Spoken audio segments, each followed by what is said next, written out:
So guys अहिले चाहिँ पानी पर्न लाग्यो क्या हाम्रो गरा चाहिँ अब जोतेर सकिसकेको छ तपाईहरुले देख्न सक्नुहुन्छ। अहिले चाहिँ म यहाँ ठिक्क खोलाको बिचमा छ। माछा त अचेल त पर्दैन होला थोरै छैन। So hello guys welcome back another new video र तपाईहरु सबैलाई आजको नयाँ भिडियोमा स्वागत छ। अहिले चाहिँ म भर्खरै उठिरहेको छु अनि त्यहाँ पानी लिन जान्छ र बोर्डिङमा मम्मीले भरिराख्नु भएको छ। यो चाहिँ हाम्रो बोर्डिङमा तपाईहरुले देख्न सक्नुहुन्छ अनि यहाँ चाहिँ सोलर छ अनि यो सोलरबाट चाहिँ चल्ने गर्छ। त्यहाँनिर चाहिँ दुईवटा पेनल राखेको छ अनि यहाँ देख्न सक्नुहुन्छ यहाँ ठुलो 1000 लिटरको 5000 लिटरको रहेछ है 8000 लिटरको चाहिँ यहाँ हेल्डेक राखेको छ अनि यो हेल्डेकमा चाहिँ यो पानी जम्मा हुन्छ।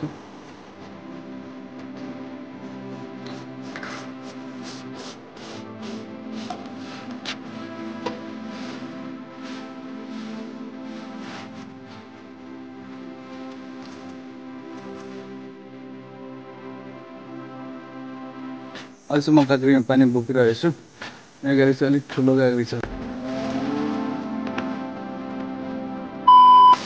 सो गाइस अहिले चाहिँ म त्यहाँ खेतमा जान लागेको छु अनि त्यहाँ खेतमा चाहिँ धानको बिउहरू राख्नुपर्ने छ क्या। त्यो जोतेर सबै बनाएर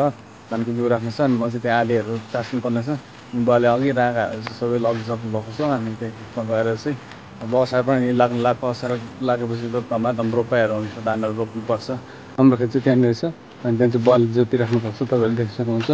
अनि हामी चाहिँ अब यही गरामा चाहिँ बिउ लगाउनु पर्ने छ धानको बिउलाई चाहिँ।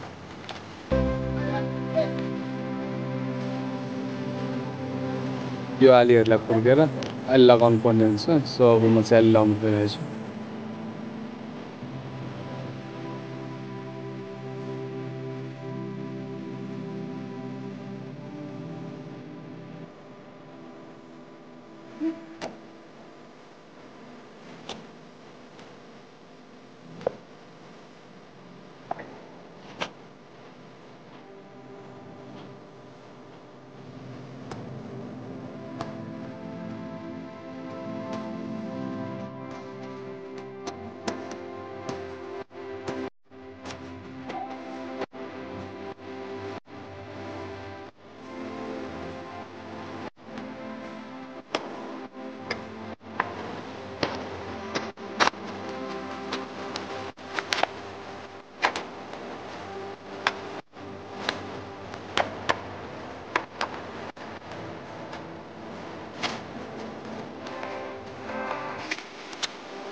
अहिले चाहिँ यहाँनिर जोत्नु यति भइसकेको छ र लगभग आधी सकिनु लागेको छ अनि यहाँ हाम्रो आली चाहिँ यतापट्टि यो लाइन अनि त्यो लाइन लगाउनु छ। त्यसपछि चाहिँ यो गरेर पनि जोतेर चाहिँ बनाउँछ यो मात्र गरेर।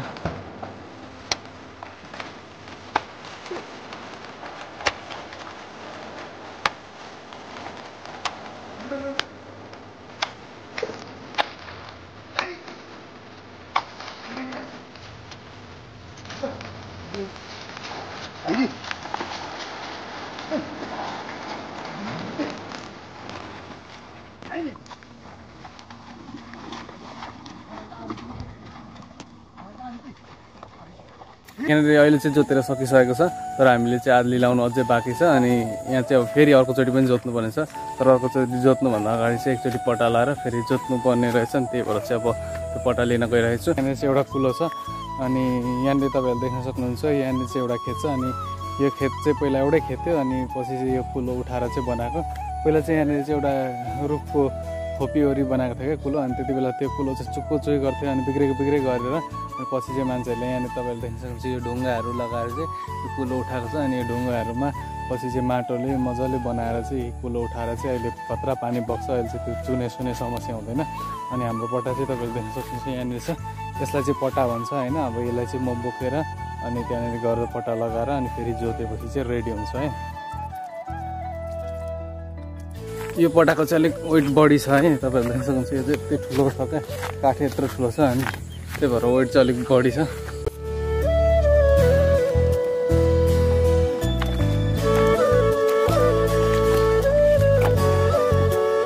बटा एकैचोटि लाउने बिउ चाहिँ कहिले लाउने बिउ कहिले लाने अनि बस्दैन यो त सबै बस्दैन बसिहाल्छ नि हिलो छैन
सो गाइस यो गरा चाहिँ अब जोतेर सकिसकेको छ तपाईँहरूले देखि सक्नुहुन्छ अनि यसमा चाहिँ भोलि धान लिएर चाहिँ छर्ने हो भोलि चाहिँ अहिले चाहिँ यो यत्तिकै बस्छ अनि यहाँनिर भएको अलिअलि यो झारेर चाहिँ किल्चिँदैछु म चाहिँ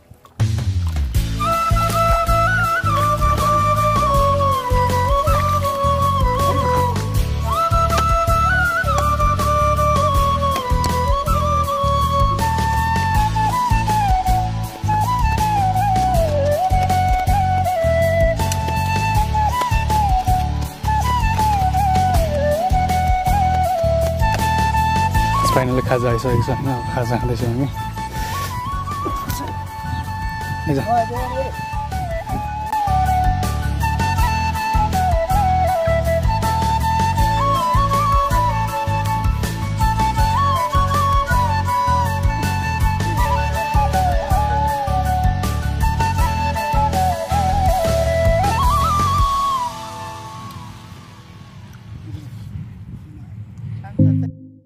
घर बनाउँछु है सो गाइस अहिले चाहिँ म घर आइसकेको छु अनि अघि जोत्दा चाहिँ ठुलो पानी परेर चाहिँ मैले फोन मम्मीलाई पठाइदिएको थिएँ अनि अघि आएर चाहिँ म नुहाएर अनि कपडा फेरेर अनि भर्खर यहाँ बाटोमा निक्लिँदैछु अनि तपाईँहरूले देख्न सक्नुहुन्छ यो चाहिँ हाम्रो गाउँ हो होइन अनि यतातिर चाहिँ अब कति धेरै बाढी आयो म तपाईँहरूले देखाउन गइरहेको छु यु क्यान सी है यहाँनिर चाहिँ ठुलो पानी जमिरहेछ अनि यहाँनिरको पानी चाहिँ खटेर उतातिर पठाइदिइरहेछ अनि उताबाट जङ्गलबाट पुरै आउने पानीलाई चाहिँ उता पठाइदिइरहेको छ पानी चाहिँ यो पानी पर्दाखेरि मात्र आउने खाले बाढी हो किनभने यो चाहिँ जङ्गलबाट आएको पानी हो यहाँ चाहिँ पलाउँदैन जहिले चाहिँ पानी पर्छ अनि यहाँ चाहिँ एकदम ठुलो भल जाने गर्छ सो गाइस अनि हाम्रो अर्को ठुलो खोला चाहिँ यो डाँडा यो देखेको डाँडा चाहिँ तल यसको फेदमा छ अनि त्यहाँ ठुलो डाँडामा गएर चाहिँ अब हामी बाढी हेर्छौँ त्यतातिर पनि यति धेरै पानी जमिसकेको रहेछ अनि यहाँ चाहिँ रोपाइ गर्नु पनि मिल्ने खालको पानी भइसकेको छ तर यहाँनिर चाहिँ अब चाहिँ रोपाइ गर्ने बेला चाहिँ अहिले भएको छैन यहाँनिर चाहिँ यहाँ टनल छ यो टनल चाहिँ हावाले गर्दा सबै भत्काइदिएको छ अनि यतातिर पनि अरू पनि टनल छ टन्नै यहाँनिर चाहिँ तरकारी बारी पनि गर्छ क्या यहाँनिर अनि त्यही भएर चाहिँ टनलहरू बनाएको त्यो चाहिँ नगरले दिएको हो अनि त्यही भएर मान्छेहरूले चाहिँ यहाँ तरकारी बारी गर्छ बाढी चाहिँ आएको छ कि छैन त्यो चाहिँ मलाई थाहा छैन होइन त्यो पनि त्यत्रो पानी परिसकेपछि बाढी आउँछ भने चाहिँ म खोला हिँडेको अनि हाम्रो खोला चाहिँ उतातिर छ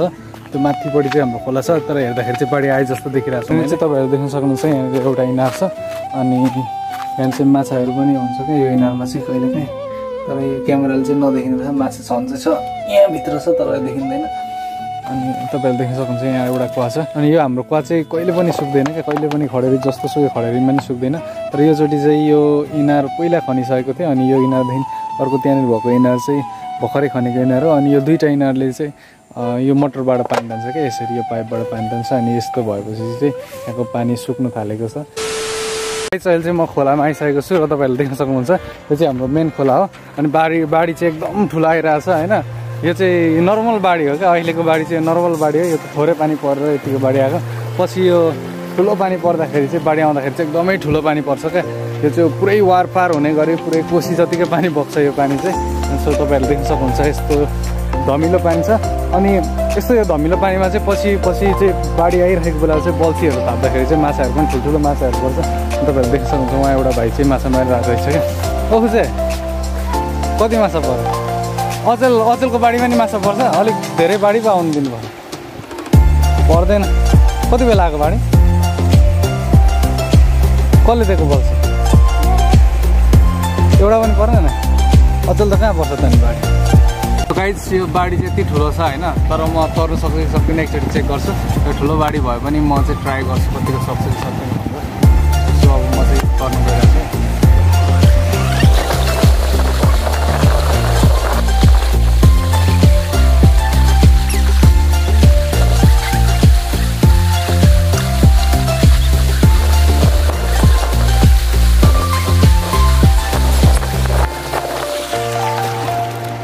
बाढी चाहिँ त्यति ठुलो रहेन त यो चाहिँ घोडामा त यस यु क्यान सी है यहाँ चाहिँ पुरा ठुलो बाढी छ अनि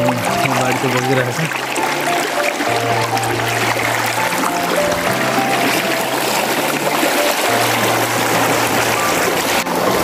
अहिले चाहिँ म यहाँ ठिक्क खोलाको बिचमा छु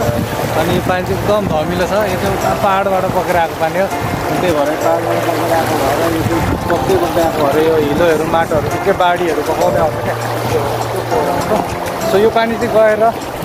सप्तकोशीमा चाहिँ ठोकिन्छ यो पानी चाहिँ गएर नेपालको सबैभन्दा ठुलो कोशी सप्तकोशीमा चाहिँ गएर यो पानी ठोकिन्छ अनि त्यो सप्तकोशीको ठुल्ठुलो माछाहरू पनि यतातिर आउँछ क्या पुरा ठुल्ठुलो भन्नाले धेरै ठुलो त आउँदैन होइन ठिक्क ठिक्कको माछा मात्र आउँछ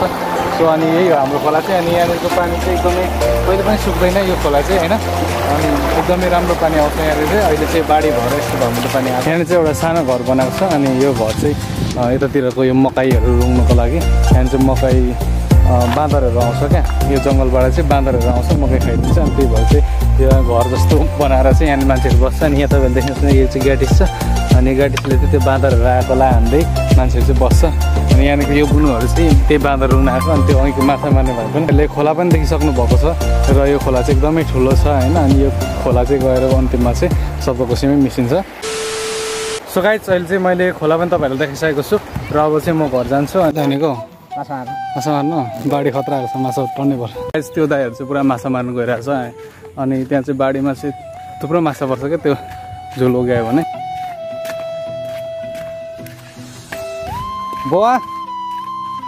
बाढी आएको छ त माछा थाप्नु नजाने बल्छिसक्यो छैन हिजो त खतरा भएको छ कहाँ खोला माछा त अचेल त पर्दैन होला